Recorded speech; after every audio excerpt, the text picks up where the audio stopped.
Pemirsa, malam ini kami Ilyas Club mendapat kedatangan dari yang luar biasa dan tamu istimewa, yaitu Ustadz yang paling terkenal di Republik ini. Ustadz siapa lagi kalau bukan Ustadz Abdul Somad. Assalamualaikum Ustadz. Waalaikumsalam warahmatullahi wabarakatuh. Ustadz, saya dengar tadi datang dari Palembang, Iya. dan siang tadi udah ketemu dengan ARS Habib Rizik Syihab. Alhamdulillah Pak Kani. Di Megamendung. Jadi sepertinya Ustadz ke Jakarta kali ini memang karena ARS datang ke Jakarta atau pulang kampung. Satu sisi memang kebahagiaan saya, karena selama ini setiap saya ceramah kemana-mana jamaah bertanya kapan Habib Rizik pulang. Oh, gitu. Mereka menganggap seolah-olah saya tahu semua yang terjadi dengan Habib Rizik. Dan kebetulan memang ada jadwal beberapa hari ini, jadi bersanding dengan itu kebetulan dan saya datang ke Megamendung. Sejauh mana hubungan Ustadz sebenarnya dengan Habib Rizik Syihab? Kalau dilihat dari segala aspek justru lebih banyak perbedaan Pak Karni. Usia misalnya saya 77, beliau 65. Ya, saya lahir 77, beliau 65, lebih kurang 12 tahun perbedaan panjang. Saya di Mesir, beliau di Imam Muhammad Ibnu Saud di Riyadh. Mesir ini lebih terbuka, sedangkan Riyadh ini satu mazhab saja. Iya. Kemudian pula dari segi nasab, saya orang biasa, beliau Habib, keturunan Nabi Muhammad SAW. Tapi kemudian ketika ada beberapa hal yang ada titik persamaan. Ketika saya senang sekali dengan gerakan Amar Ma'ruf Nahi Mungkar. Selama ini saya melihat ada orang yang Amar Ma'rufnya semangat, ngajak berzikir, ngajak sholawat, ngajak memakmurkan masjid. Tapi ketika mungkar, melihat perbuatan maksiat itu diam. Karena memang Amar Ma'ruf Nahi Mungkar ini kan terkait dengan kepentingan orang banyak. Sehingga kalau itu kita sentuh, kalau ke istilah orang Melayu, kalau periuk belanga orang tersentuh dia mengamuk. Iyalah. Nah, itu. Jadi saya simpati dari awal. Sebelum saya ketemu beliau, sebelum hiruk pikuk Pilkada Jakarta 2017. Jadi soal keberanian maksud Ustaz. Keberaniannya itu bagi saya sesuatu yang menantang, saya senang. Apa fenomena dengan dia balik sekarang ini setelah sekian lama mengungsi lah ke Saudi Arabia? Kalau sekarang itu kan kita lihat Pak Karni, beberapa FB sahabat-sahabat kita itu kan dihilangkan berita terkait semua yang menulis HRS, Imam Besar, Habib Rizik Syihab itu kan langsung hilang. Kemudian yang posting-posting Instagram juga hilang. Saya masih ingat itu ketika kami umroh Januari 2018 di Makkah. Ketika itu saya ada waktu itu Ustadz Dery Sulaiman. Ustadz Dery Sulaiman mau tes streaming. Sudah dikasih tahu sama yang lain, tes aja, nanti 5 menit pasti down. Dia tes betul. Aku tes dia bilang. Begitu 5 menit langsung down. Jadi apa sebenarnya kesalahan makhluk hamba Allah yang satu ini? Berapa triliun negeri ini sudah dirugikannya? Apa BUMN yang pernah dia jual? Jadi bagi saya itu sesuatu, sehingga sampai menyebut namanya pun, menulis namanya pun. Tapi yang namanya manusia ini kan semakin ditekan, semakin diintimidasi, semakin justru pergolakan semakin. Untuk umat Islam sendiri, bagaimana Ustadz melihat Habib Rizik? Umat Islam ini kita mengajarkan di sekolah-sekolah dari mulai MDA sampai ke Universitas Islam, kita mengajarkan tentang integritas, tentang kejujuran, tentang keadilan, tentang bagaimana bersikap terhadap penguasa.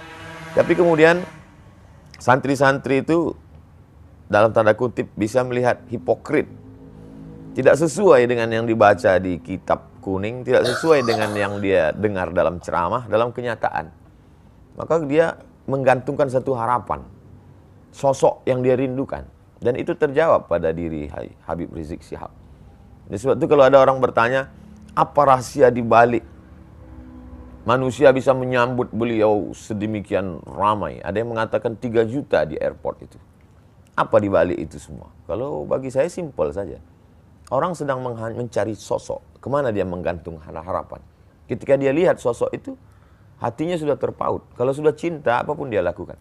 Dengan mata kepala saya sendiri, Pak Karni, saya melihat ibu-ibu menggendong anak berhenti di tengah jalan karena lelah berjalan kaki tadi. Karena untuk menuju lokasi markas dakwah pesantren Habib Rizik di Megamendung itu, jalannya berkelok, mendaki, jalan tanah, melewati dan mobil tidak masuk. Mereka jalan kaki. Apa yang mereka cari? Tidak ada pembagian sembako. Tidak ada makanan, tidak apa. Bahkan mungkin mereka pun tidak melihat Habib Rizik. Tapi mereka merasakan kepuasan batin. Simbol gitu. Simbol. Ikon. Sebagaimana cintanya anak muda kepada penyanyi R&B atau K-pop. Begitu juga lah umat yang haus, rindu. Satu sisi mereka melihat dia sebagai ulama. Satu sisi mereka melihat dia sebagai pejuang keadilan. Satu sisi mereka melihat dia sebagai orang tertindas, teraniaya. Tapi ada satu sisi lagi juga mereka melihat dia sebagai keturunan Rasulullah SAW. Ustadz sendiri saya lihat mulai dilirik oleh politik ini. Yang penggagas, salah satu penggagas Partai Masubi baru, Ya. Reborn Masubi, udah mengumumkan Ustadz akan jadi Dewan Surah. Jadi apa ya Ustadz boleh tertarik untuk ikut dalam politik? Saya, Pak Karni, dalam 30 malam bulan Ramadan itu, ada satu malam saya khususkan kajian politik Islam. Kemudian kalau saya memberi kuliah umum di mahasiswa, selalu saya pesankan kalian mesti ambil peran di politik. Kalau tidak, politik kita akan diambil orang lain. Kemudian kalau saya ceramah di mana-mana, walaupun itu tablik akbar di stadion, di tanah lapang, sebenarnya substansi isi yang saya sampaikan itu hanya 3 poin saja. Pertama, islahut tarbiyah, perbaikan pendidikan. Masukkan anak ke TK Quran, SD Quran, SMP Quran, SMA Quran. Setelah itu terserah dia mau kuliah di mana. Yang penting basicnya Islam, Quran. Yang kedua, islahul iktisad, perbaikan ekonomi. Maka gerakan belanja ke warung tetangga, produk halal, bangkitkan ekonomi umat. Kemudian itu banyak sekali video endorse saya terhadap produk-produk UMKM dan lain sebagainya. Yang ketiga adalah islahul siyasah, perbaikan politik. Makanya di mana-mana saya tausiah, pilihlah anggota legislatif yang peduli pada perda syariah, kemudian pilihlah pemimpin yang memperdulikan pada ajaran Islam. Kalau paling tidak dia menyuarakan peraturan-peraturan atau sikap dia, itu keberpihakan dia kepada Islam. Itu yang selalu saya sampaikan. Maka ketika saya diminta sebagai narasumber seminar yang diadakan oleh sahabat-sahabat dari Masumi Ribon, Ustadz Abdul Somad sebagai narasumber untuk memberikan pandangan tentang sejarah politik Islam. Ya, saya dengan Pak Abdullah Heha Mahua dan beberapa narasumber lain ketika itu saya sampaikan. Jadi kalau kata Pak Karni Masumi Ribon melirik saya, sesungguhnya tidak hanya Masumi Ribon, aspek politik, segala sesuatu yang memerlukan orang ramai, orang banyak, tidak hanya politik, dari mulai endorse kerupuk sampai endorse partai, saya kira mereka akan gandeng saya. Bukan berarti ungkapan saya ini pede sekali, tidak, tapi memang itu kenyataan yang saya terima hari ini. Apa mungkin setelah ini kita akan melihat Ustadz itu justru bukan lagi, tidak hanya di mimbar masjid, tapi di panggung politik juga. Sesungguhnya Pak Karni, ketika kita menjadi ustadz, kita sedang menempatkan diri sebagai juru kampanye dalam tanda kutip. Karena ketika kita berislam, itu Islam mencakup segala aspek. Ada aspek ibadahnya, artinya ketika saya tampil di mimbar, saya sedang mengatakan, marilah kita sholat, marilah kita puasa, marilah kita berzakat. Berarti saya juru kampanye ibadah. Kemudian di dalam Islam itu ada namanya fikih muamalah ekonomi. Maka ketika saya tampil sebagai ustadz, sesungguhnya saya juga sebagai jurkam ekonomi Islam. Karena waktu itu saya mengatakan riba itu haram, marilah kita bermuamalah secara islami, marilah kita pinjam meminjam dengan cara Islam. Dan ada satu lagi yang dilupakan orang, bahwa dalam fikih itu ada namanya fikih siasah. Siasat kata orang kita. Atau disebut juga dengan as-siyasah asy-syar'iyyah, atau disebut juga dengan istilah al-khilafah, atau disebut juga dengan istilah min fiqhid daulah. Terserah mau pakai istilah manapun, tapi sebenarnya Islam mengatur aspek politik. Seorang ulama besar dari kalangan mazhab Syafi'i bernama Imam Al-Mawardi, meninggal tahun 450 Hijrah, menulis suatu kitab khusus berjudul Al-Ahkam As-Sultaniyah, hukum hakam kesultanan, politik Islam. Jadi ketika saya sebagai seorang ustadz, saat itu sebenarnya secara tersirat saya sedang mengatakan, hai umat, marilah menuju politik Islam. Karena Islam itu kafah secara aspek, dari mulai ibadahnya, muamalah ekonominya, sampai kepada politiknya. Hanya saja ada sahabat-sahabat saya yang sesama LC, sesama ustadz yang langsung cenderung langsung masuk ke dalam partai, menjadi anggota legislatif, ada di DPD, ada di anggota Dewan Kabupaten Kota Provinsi, DPR RI, ada bahkan yang langsung jadi kepala daerah. Tapi saya tidak. Saya hanya menjelaskan kepada umat, ini loh politik Islam.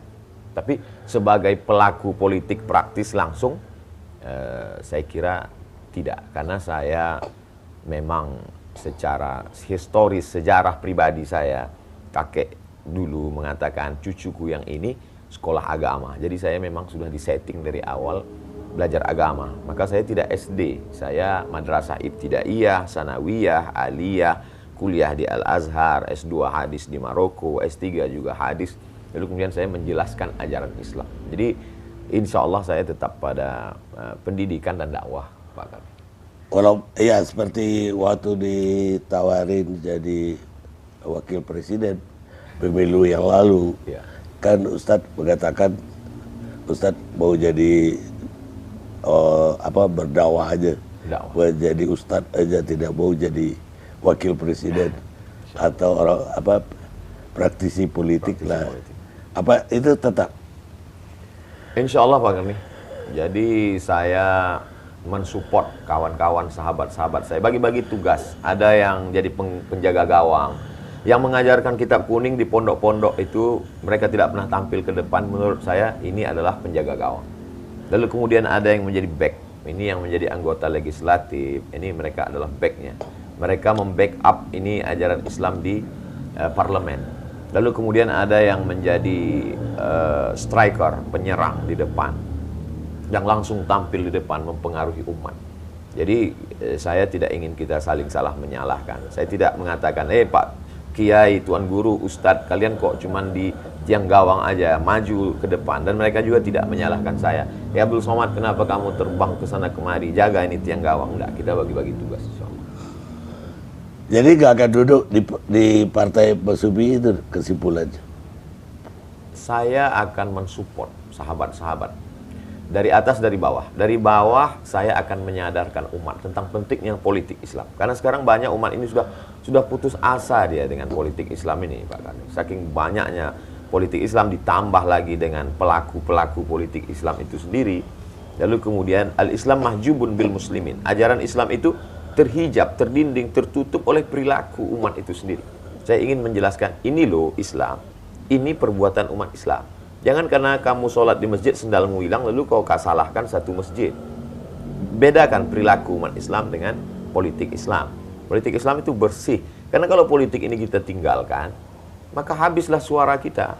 Kita akan menjadi mayoritas, tapi dalam perundang-undangan kita akan menjadi minoritas. Karena keputusan kita diambil oleh orang lain. Akan diambil oleh komunis, akan diambil oleh sekuler, akan diambil oleh liberal. Maka umat Islam mesti berperan di sana. Di bawah ini disadarkan supaya mereka memilih, yang sampai mereka tidak memberikan perannya, karena kita tinggal di negara demokrasi. Kemudian di atas, saya selalu sampaikan bahwa adik-adik, ketika saya melepas calon mahasiswa yang akan berangkat ke Al-Azhar, Kairo, Mesir, ke Timur Tengah, saya jelaskan itu, kalian nanti pulang, kalian punya bakat masing-masing. Ada yang akan menjadi businessman, entrepreneur, ada yang akan membangun pondok pesantren, tapi ada di antara kalian yang akan menjadi politisi, politik praktis, langsung dia menjadi anggota DPD, DPR RI, kepala daerah dan lain sebagainya. Ya, tapi kalau lihat perhatian Ustadz terhadap embrio lah, baru kan Mas Ubi belum jadi partai yang resmi. Ya. Kayaknya lebih agak istimewa soal Mas Ubi ini.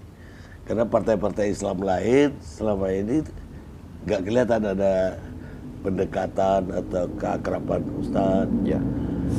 Padahal banyak sekali, ada PAN, ada PKB, P3, ada PKS. Kalau Pak Karni ingat ketika kita pemilu tahun 2018-19, ketika itu ada video saya sedang makan sate, lalu ada yang bertanya ke saya, Ustadz Somad, kami ini sedang bingung memilih partai. Lalu saya jawab di situ, video 1 menit, pendek saja. Ya, pilihlah yang memperjuangkan yang jelas di parlemen, diantaranya tentang peraturan undang-undang haram khamar, saya katakan. Waktu itu saya sebut partainya PKS dengan PAN. Beberapa partai yang menjadi gerbongnya suara umat Islam komplain ke saya. Kan partai yang isinya umat Islam bukan cuma yang religius, nasionalis, kami juga. Tapi menurut ijtihad saya, 2 itu yang saya sebut.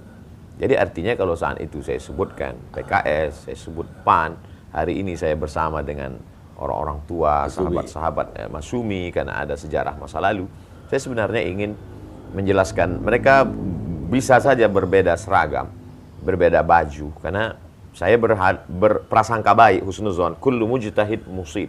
Semua yang berijtihad itu benar. Dia dapat 2 pahala. Satu sisi dia sudah berijtihad, ijtihad politik. Satu sisi dia dapat pahala karena ijtihadnya. Kalau dia benar, maka dia dapat 2. Andai dia keliru, tersalah, dia tetap dapat 1 karena dia sudah berusaha. Ya. Jadi saya mensupport gerakan itu. Apa ada sejarah orang tua atau kakek dulu juga bersumi? Secara praktis orang tua, kakek-kakek dulu kami lebih ke kalau sejarah dulu kakek-kakek kami adalah P3. Karena waktu itu zaman Pak Harto kan kita cuma ada 3 saja. Golkar, PDI, dan P3. Dan kalau kakek kan masih masa tahun 50-an, kakek kan udah hidup. Mereka tidak. Mereka hanya gerakan agama, tasawuf, tidak ke politik. Oh, tasawuf. Saya mau bertanya tentang soal radikal ya. Saya melihat di Indonesia itu ada sekelompok orang kecil mungkin yang kepingin memang ada khilafah, tapi sebagian orang kecil juga kepingin dan kampanye untuk selalu memerangi khilafah. Ya, korbannya kelompok besar, umat Islami besar. Ya. Karena dua-duanya berlawanan dengan ekstrim. Bagaimana Ustadz melihat ini? Analisa Pak Karni tajam sekali. Ada satu kelompok kecil yang menginginkan, ada satu kelompok kecil yang tidak menginginkan. Yang menjadi korban adalah kelompok besar. Sebenarnya untuk memerangi ini hanya 2 saja. Yang pertama, umat dibuat faham, mengerti keadaan. Yang kedua, orang yang punya kepentingan jangan biarkan bermain. Karena ada orang yang mengambil kepentingan dan permainan di situ. Kalau dipahamkan umat ini, sama seperti kita mengerti, Pak Karni tidak punya kecurigaan sedikit pun bahwa saya akan mengganti Pancasila, bahwa saya anti NKRI, bahwa saya anti kebinekaan. Pak Karni paham tentang bagaimana pendirian saya, bagaimana sikap saya. Sehingga kita tidak ada kecurigaan. Kenapa? Yang pertama, kita saling mengerti. Yang kedua, bahwa kita tidak ada kepentingan. Tapi ketika ada kepentingan, maka mengerti pun kita tidak ada gunanya. Bahwa lalu kemudian kita diajarkan dari dulu, maka ketika ada kelompok yang meminta saya, memaksa saya untuk menyanyikan lagu kebangsaan Indonesia, saya menolak. Bukan karena saya tidak bisa menyanyikan, itu bukan saya karena anti NKRI. Saya dari kecil SD, sayalah yang mengerek bendera itu, dan sayalah yang menyanyikan lagu itu. Dan ketika saya mau berangkat ke Mesir, maka kami 100 anak Indonesia yang lulus beasiswa Al-Azhar tidak akan berangkat ke Mesir kalau tidak lulus penataran P4. Tes ke Mesir itu 3, tes bahasa Arab, tes hafalan Al-Quran, dan tes Pancasila dan Undang-Undang Dasar 45. Lalu kemudian setelah pulang, kamilah yang membawa bendera itu ke dalam hutan belantara 7 jam naik sampan untuk mengganti bendera yang lapuk dan mengajarkan anak-anak di kelas itu tentang Indonesia Raya. Ya, jadi kalau kita saling mengerti, maka insya Allah bualan-bualan isu-isu hoax itu tidak akan termakan oleh siapapun, sebagaimana kita bisa duduk bersama terlepas dari perbedaan pandangan politik. Ya, saya tahu bahwa banyak yang menuding Ustadz itu radikal, bahkan khilafah. Ya. Dan bahkan ketika kami wawancara Ustadz pun ada yang menuding, oh Anda udah jadi khilafah. Jangan-jangan Pak Karni sudah dituduh terinspirasi ikut khilafah. Iya, karena pernah wawancara dengan Ustadz. Labeling ini sangat mengerikan Pak Karni. Jadi kalau kita lihat sekarang, kalau ada orang tidak suka sesuatu, langsung dia berikan label anti NKRI, radikal, khilafah. Tiga ini seperti. Jadi kalau kita mundur ke belakang, kita bisa lihat bagaimana apa yang dialami oleh Haji Abdul Malik Karim Amrullah. Ketika pada rezim Orde Lama, zaman itu label yang paling sangat manis untuk menjatuhkan orang adalah dengan mengatakan dia akan menggulingkan kekuasaan, menjual negara Republik Indonesia ke Malaysia, lalu kemudian akan membunuh presiden dan lain sebagainya. Itu pernah dialami Buya Hamka. Lalu kemudian hari berganti, musim berubah, masuk orde baru, dan ketika itu muncul label baru yang disebut dengan komando jihad. Siapa saja, bahkan Buya Hamka kena label itu. Sampai Buya Hamka akhirnya melepas pecinya, dia bantingkan. Kalau ada komando jihad itu, maka akulah komando jihad itu, kata Buya Hamka. Jadi sejarah label ini saya kira perlu dituliskan dalam tulisan yang menarik atau buku sekalian, tentang bagaimana label-label ini untuk menjatuhkan orang lain. Seperti perbuatan anak kecil dulu, kita waktu masih SD, kita tulis kertas, kita tempelkan di belakang orang. Kita sedang label. Itulah yang terjadi pada saya dan pada saudara-saudara saya dan sahabat saya. Kami amat sangat cinta pada negara kesatuan Republik Indonesia. Ya, karena itu saya ingin bertanya bagaimana tanggapan Ustadz ketika Ustadz itu mengalami banyak sekali, ada persekusi, Ya. ada ya kayak tadi dihadang, bahkan ada khotbahnya jadi dibatalkan, Ya. segala macam lah, bahkan tidak diterima di satu daerah. Ini apa tanggapan Ustadz terhadap ini semua? Saya mengalami sendiri Pak Karni, beberapa tempat itu bahwa ada sekelompok anak muda, tapi kemudian itu sebenarnya bukan suara masyarakat. Ambil contoh kasus Bali, itu bukan suara masyarakat Bali. Buktinya tablik akbar itu terjadi, terwujud, dan saya ceramah di dalam masjid, dan di situ ada Raja Bali hadir waktu itu. Sekarang kalau masih mau dicari di Google bisa, Abdul Somad Raja Bali, enter. Beliau duduk minum kopi bersama dengan saya, dan beliau yang duduk di situ. Padahal beliau Hindu.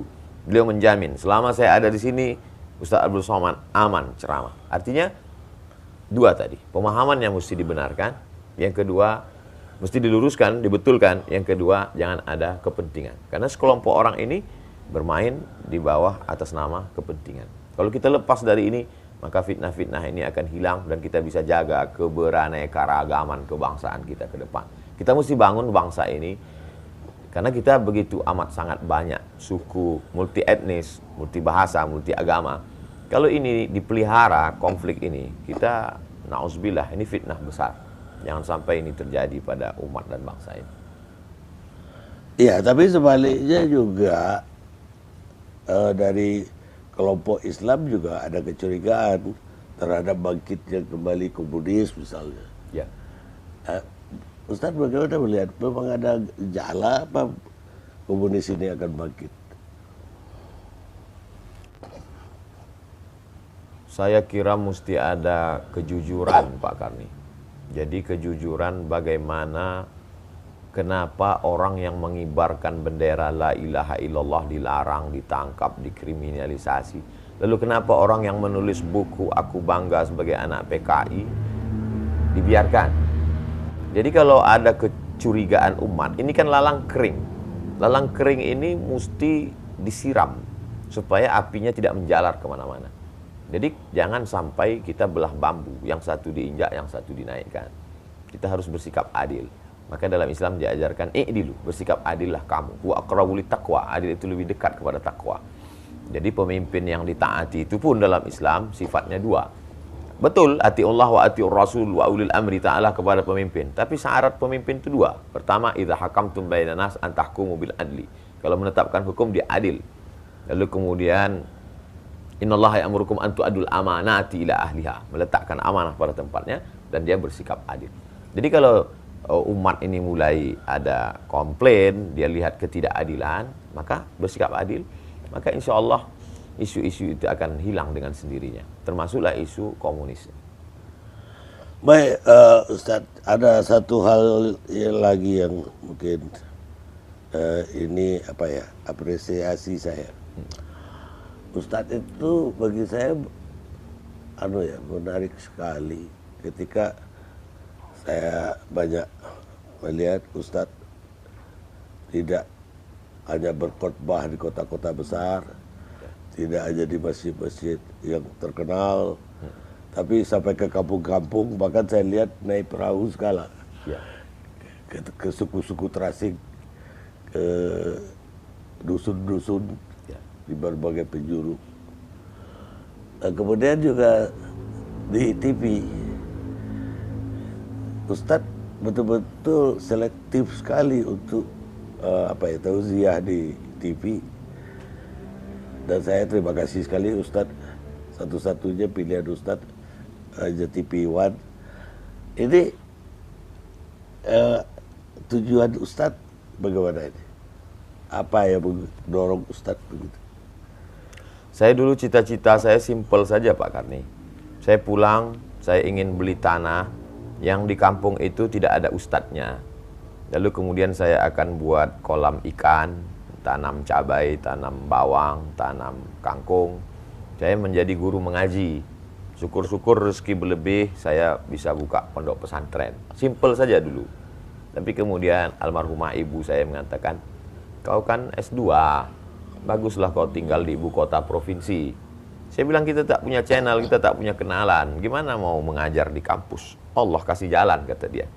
Jadi ketika saya pulang, kebetulan di bulan itu buka tes PNS. Lalu saya lulus.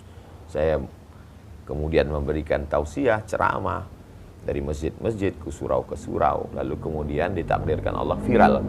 Tapi saya tetap pada cita-cita pertama. Maka ada salah seorang sekda, sekretaris daerah yang seminar di Jepang. Sampai di Jepang dia ketemu dengan rektor Universitas Hasanuddin. Lalu Bapak Rektor ini bertanya kepada Pak Sekda salah satu kabupaten. Dia tanya, kenal Ustadz Abdul Somad dari Riau? Saya selalu tonton dia di YouTube. Rupanya Pak Sekda kabupaten tadi tidak kenal dengan saya. Tapi mau bilang tidak kenal malu, karena masa orang Makassar bisa kenal dia yang sekampung tidak kenal. Akhirnya saya diminta datang. Saya pun datang. Ustadz ceramah di ibu kota kabupaten ini. Saya katakan, saya sudah ceramah 5 tahun bolak-balik sini. Bapak aja yang tak pernah datang. Tapi kalau Bapak mau suruh saya ceramah, kasih saya jadwal menelusuri sungai ini sampai ke suku Akit yang belum beragama. Saya akan isi 6 pengajian. Kajian subuh, kajian duha, kajian zuhur, kajian asar, kajian maghrib, kajian isya. Kasih saya seminggu. 6 hari, 6 kali 6, 36 titik. Mereka susun 36. Kepuasan saya ada berada di situ. Maka ketika ada mahasiswa mengajak saya masuk ke suku Talang Mama, saya masuk.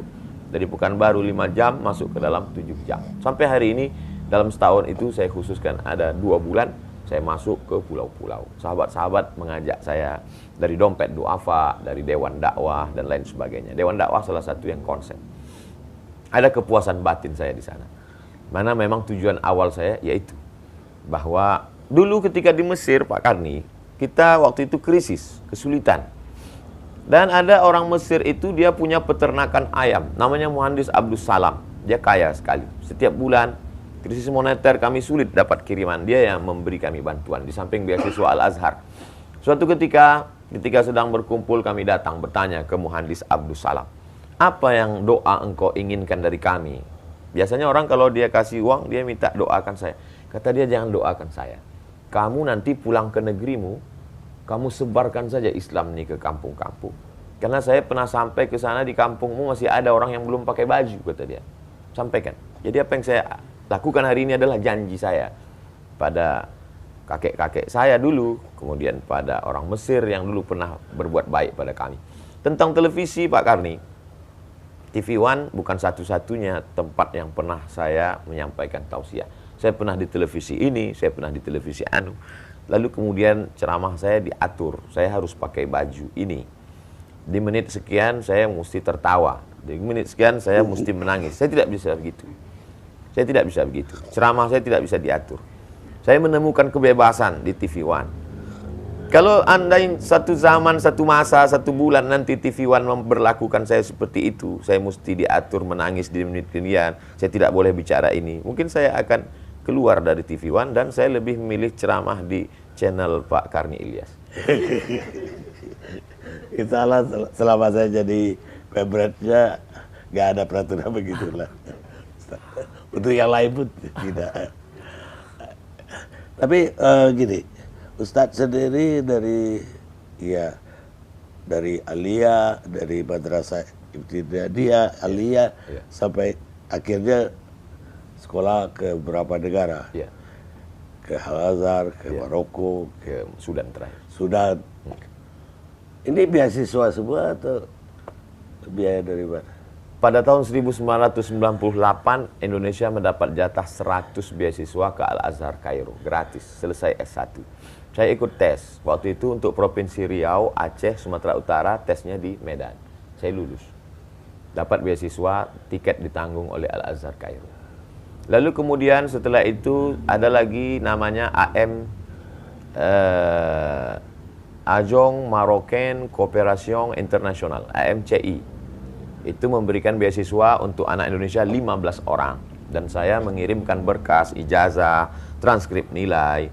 Saya termasuk pemburu beasiswa, Pak Karni. Saya cari, dapat, saya kirim, dan saya diterima di Darul Hadis, sebuah lembaga yang didirikan oleh Raja Hasan II.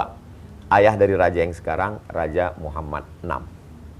Lalu setelah itu, saya pun lulus jadi dosen. Ada namanya program 5.000 doktor, Pak Karni, yang dikeluarkan Kementerian Agama.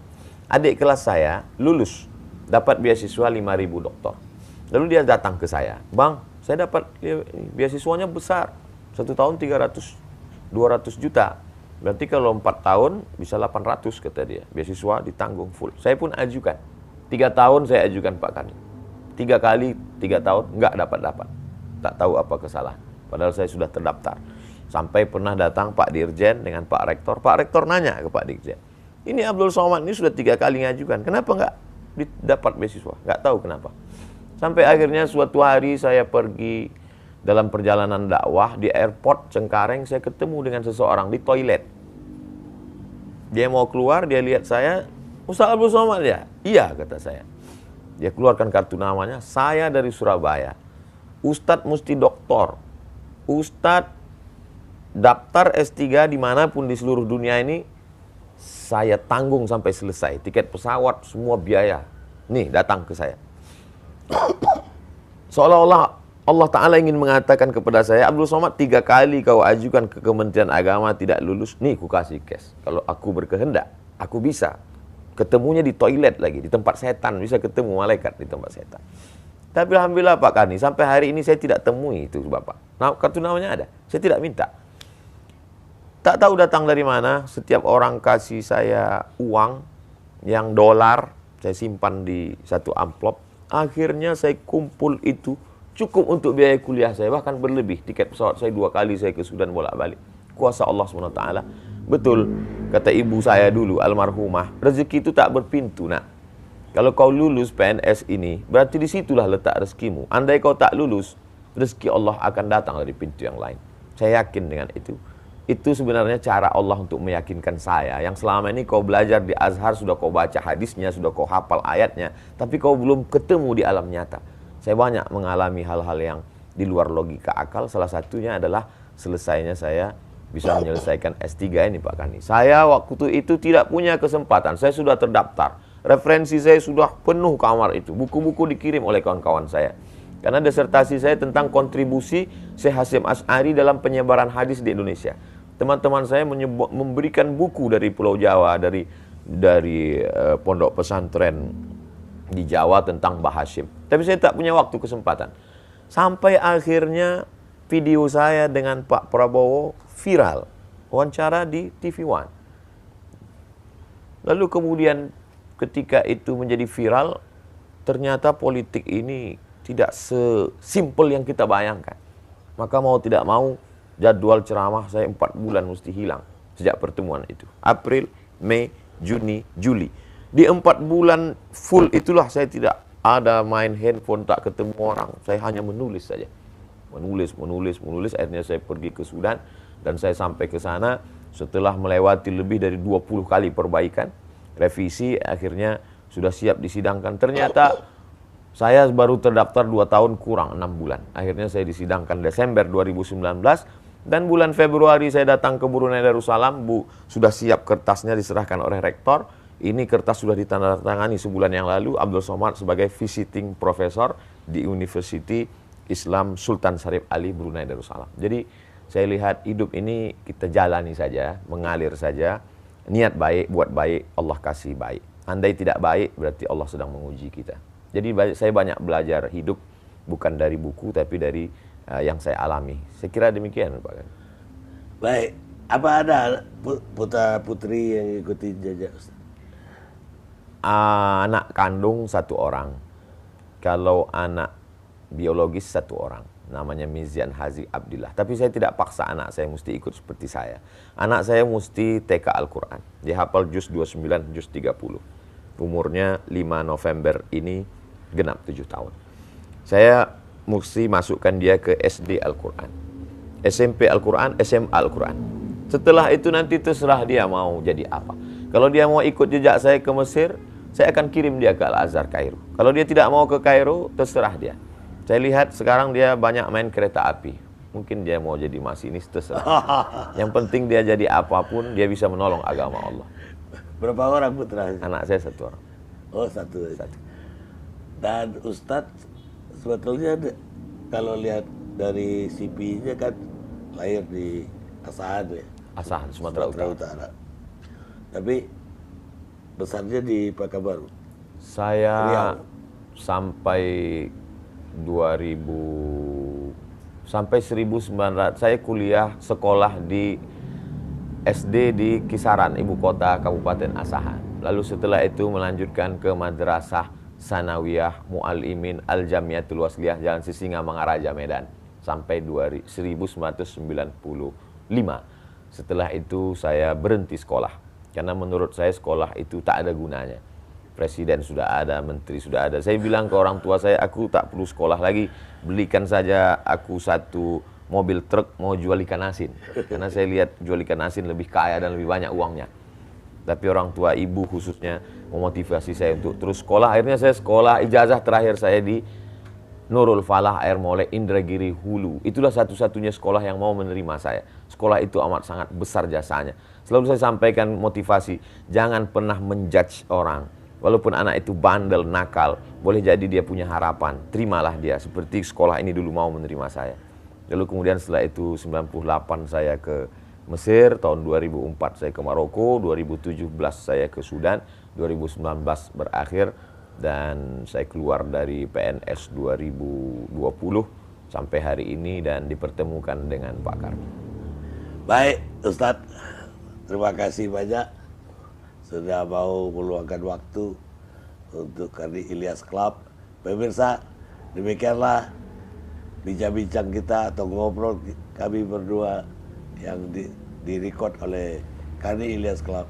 Saksikan Karni Ilyas Club. Sebelum Pak Karni tutup, ada sesuatu yang ingin saya berikan. Silakan. Mudah-mudahan setiap melihat ini Pak Karni jadi ingat saya dan mendoakan saya. Siap. Saya lahir 77, Pak Karni tahun 77 menikah dan punya anak 79.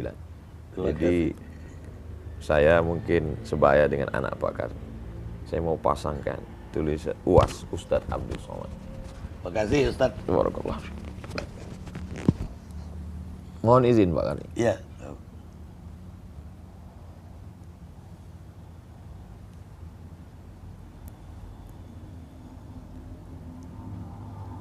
Barakallah.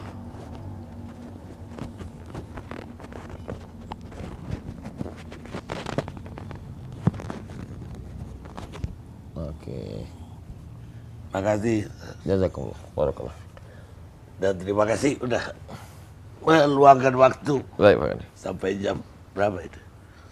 Hampir jam 10. Hampir jam 10. Lebih dari aduh ya. Gak apa-apa ya. Soalnya asik sih. Kalau dibiarin bisa sampai malam mah. Kalau bukan di YouTube. Jangan kita, Ustaz. Baik. Kemana nih tinggalnya? Nginep di mana? Di Mas Pais.